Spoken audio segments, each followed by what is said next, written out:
A class constant is a fixed value that cannot change throughout the program.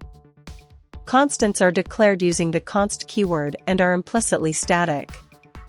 You can access constants directly through the class name without creating an instance. A constant must be initialized at the time of declaration, and the value must be known at compile time. Only built-in types, such as numbers, characters, booleans, and strings, can be used as constants. Constants can have access modifiers, public, private, protected, internal, or private protected, to control visibility. You cannot define constant methods, properties, or events. Constants are useful for representing fixed values, such as configuration settings or mathematical constants. If a value needs to be set at runtime but remain immutable, consider using the static read-only keyword instead.